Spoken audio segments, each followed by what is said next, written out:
Hello my dear students. तो मैं नरोत्तम सिंह फिर से हाजिर हूँ आपके सामने एक नए कंसेप्ट के साथ और एक नए टॉपिक के साथ। टॉपिक है क्लास 12th का और रिलेटेड है न्यूक्लियर फिजन से। न्यूक्लियर फिजन के बारे में अब हम अपने इस कंसेप्ट में बात करेंगे। जैसा कि मैंने प्रीवियस वीडियो में आपको बताया था, तो न्यूक्लियर फिजन एक न्यूक्लियर रिएक्शन है और इस न्यूक्लियर रिएक्शन में होता क्या है कि एक हैवी न्यूक्लियस दो लाइट न्यूक्लियस में डिवाइड हो जाता है। उसी को हम क्या बोल देते हैं, न्यूक्लियर फिजन बोल देते हैं। When a heavy nucleus divided in two fragments of middle mass number, then this type of reaction is called as nuclear fission, and energy which emitted in this reaction is known as nuclear energy। Clear है बेटा? तो topic को start करते हैं अब। और अब हम अपने इस टॉपिक में बात करेंगे एक एग्जाम्पल में, जिस एग्जाम्पल में न्यूक्लियर फिजन हो रहा है। और एग्जाम्पल है यूरेनियम 235, यूरेनियम 92 235 का ये एग्जाम्पल है। ये जो रिएक्शन है वो रिएक्शन स्टार्ट होती है किससे? न्यूट्रॉन से। इसको स्टार्ट करने के लिए न्यूट्रॉन की हमें ज़रूरत पड़ती है। ठीक है बेटा? तो ये जो रिएक्शंस हैं ये आपको याद रखनी पड़ेगी।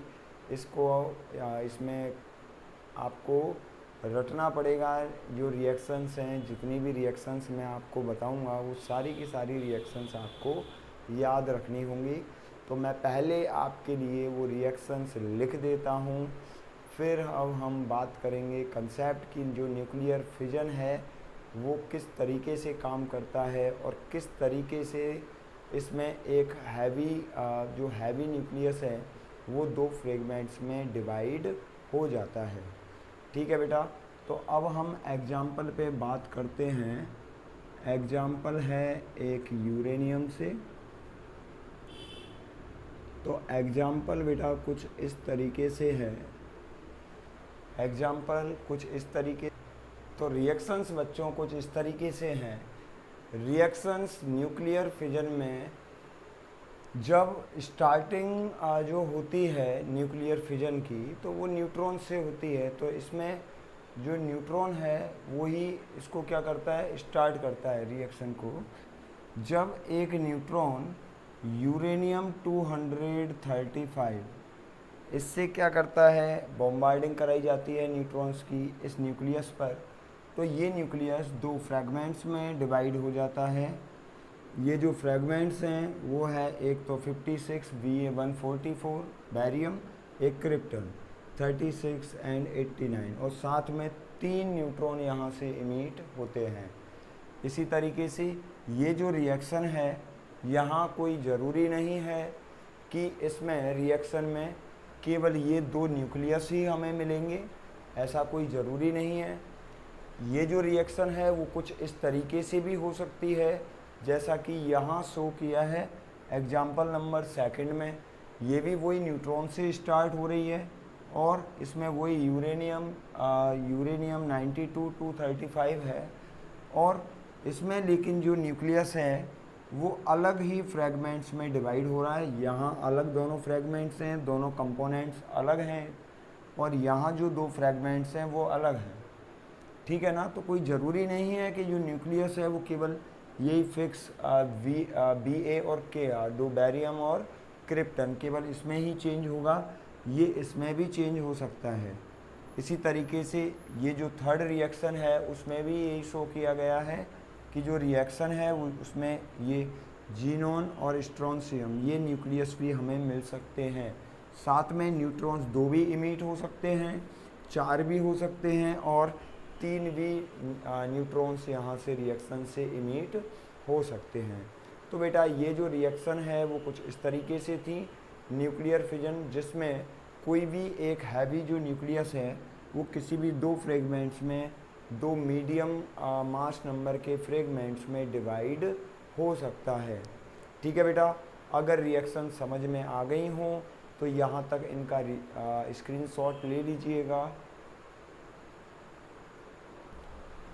ओके, तो बेटा इरेज कर दें इसको। फिर अब हम बात करते हैं कि ये जो एग्जाम्पल्स हैं इस तरीके के, जब न्यूक्लियर फिजन होता है तो उस न्यूक्लियर फिजन में कितनी एनर्जी इमिट होती है, उसकी जो न्यूक्लियर जो एनर्जी है उसको हम किस तरीके से कैलकुलेट करते हैं। तो न्यूक्लियर जो एनर्जी है वो फिजन में हम किस तरीके से कैलकुलेट करते हैं उसके बारे में और समझिए बेटा। बिल्कुल वीडियो को स्किप नहीं करना है और लास्ट तक देखना है, तभी ये समझ में आने वाला है। तो इसमें ये इम्पॉर्टेंट पार्ट है कि हम किस तरीके से न्यूक्लियर एनर्जी को कैलकुलेट करेंगे न्यूक्लियर फिजन में। तो देखो बेटा, मान लीजिए कि कोई एक न्यूक्लियस है और उसका मास नंबर हमें गिवन है 240, उसका मास नंबर हमें गिवन है। और ये जो न्यूक्लियस है वो डिवाइड हो जाता है दो फ्रेगमेंट्स में, और दोनों फ्रेगमेंट्स का जो मास है वो कितना है मान लेता हूँ मैं, एक का 120 है और दूसरे का भी 120 है। और ये जो है न्यूक्लियस अपना दो फ्रेगमेंट्स में डिवाइड हो जाता है। तो A = 240 के लिए हमने देखा था कि बाइंडिंग एनर्जी पर न्यूक्लियन कितनी लिखते हैं हम। बाइंडिंग एनर्जी EBN की वैल्यू होती है, पर न्यूक्लियन की बात कर रहा हूँ मैं। बाइंडिंग एनर्जी पर न्यूक्लियन मतलब हर एक जो न्यूक्लियन है उस पर एनर्जी कितनी है, उस पर एनर्जी है लगभग 7.6 मेगा इलेक्ट्रॉन वोल्ट। ये हम ग्राफ से देख लेंगे कि 240 के लिए जो EBN होगी, बाइंडिंग एनर्जी पर न्यूक्लियस जो होगी वो कितनी होगी, वो नियरेस्ट होगी 7.6 मेगा इलेक्ट्रॉन वोल्ट। क्लियर है। A = 120 के लिए हम देखते हैं ग्राफ से, तो EBN की जो वैल्यू है वो आती है कितनी, 8.5 मेगा इलेक्ट्रॉन वोल्ट। ये दोनों पर न्यूक्लियंस एनर्जी हैं, ध्यान रखना। हम बात कर रहे हैं किसकी, पर न्यूक्लियन एनर्जी की, EBN की बात कर रहे हैं। तो A = 240 के लिए तो ये हो जाएगी कितनी, 7.6 मेगा इलेक्ट्रॉन वोल्ट। और A = 120 के लिए हो जाएगी कितनी, 8.5 मेगा इलेक्ट्रॉन वोल्ट। क्लियर है। अब मैं बात करूं जो डिफरेंस आ रहा है बाइंडिंग एनर्जी पर न्यूक्लियंस में, वो कितने का डिफरेंस है। So difference of EBN binding energy पर न्यूक्लियंस = कितने का डिफरेंस है, ये डिफरेंस है 0.9 मेगा इलेक्ट्रॉन वोल्ट का। मतलब साफ है कि पर न्यूक्लियन जो एनर्जी है उसका डिफरेंस इतना आएगा। मतलब पर न्यूक्लियन जो एनर्जी इमिट होगी वो कितनी होगी, 0.9 मेगा इलेक्ट्रॉन वोल्ट। ये पर न्यूक्लियन न्यूक्लियर एनर्जी हो गई एक तरीके से। इसी को हम पर न्यूक्लियन के लिए क्या बोल सकते हैं, एनर्जी। तो अब एक बात बताइए, जब ये इतनी बाइंडिंग एनर्जी पर न्यूक्लियन में डिफरेंस इतने का चल रहा है, तो 240 हमारे पास टोटल नंबर ऑफ न्यूक्लियंस कितना है, 240 है। यहाँ भी 120 और 120 कितना हो गया, 240 हो गया। तो यहाँ मैं लिखूँगा सो न्यूक्लियर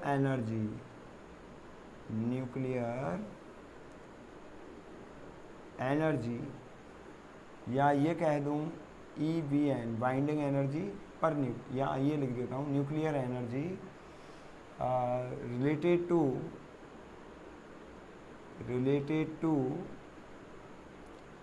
240 न्यूक्लियंस।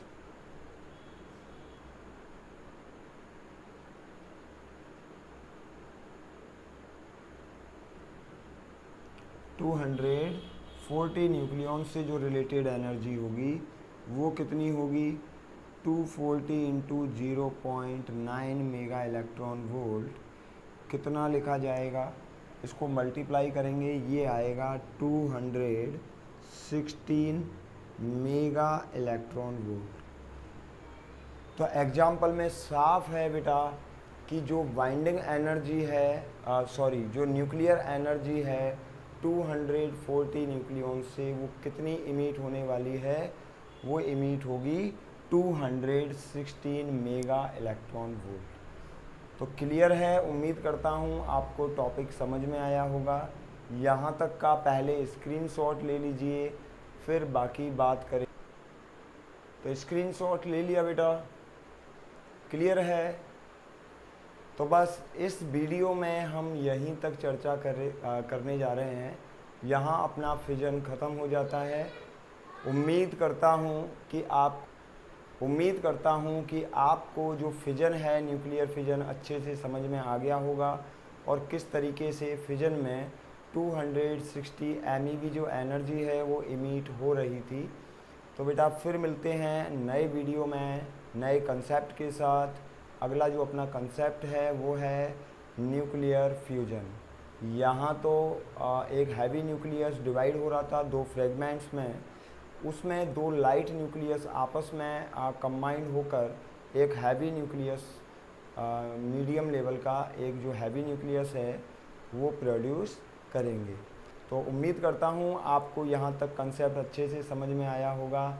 तो बने रहिए हमारे YouTube चैनल पर, हमारे वीडियोज़ को ज़्यादा से ज़्यादा लाइक कीजिए, ज़्यादा से ज़्यादा सब्सक्राइब कीजिए और चैनल को भी ज़्यादा से ज़्यादा शेयर कीजिए ताकि स्टूडेंट्स को और भी ज़्यादा बेनिफिट्स मिल सकें। तो मिलते हैं बेटा अपने नेक्स्ट वीडियो में न्यूक्लियर फ्यूजन के साथ। तब तक के लिए बने रहिए हमारे चैनल पर और हमारे वीडियोज़ को देखते रहिए। बार बार अगर वीडियोज़ को आप देखोगे तो उतना ही ज़्यादा आपको कंसेप्ट क्लियर होने वाले हैं और आपको रिवाइज होता रहेगा। तो तब तक के लिए आपको बाय, सी यू। फिर मिलते हैं नए कंसेप्ट के साथ।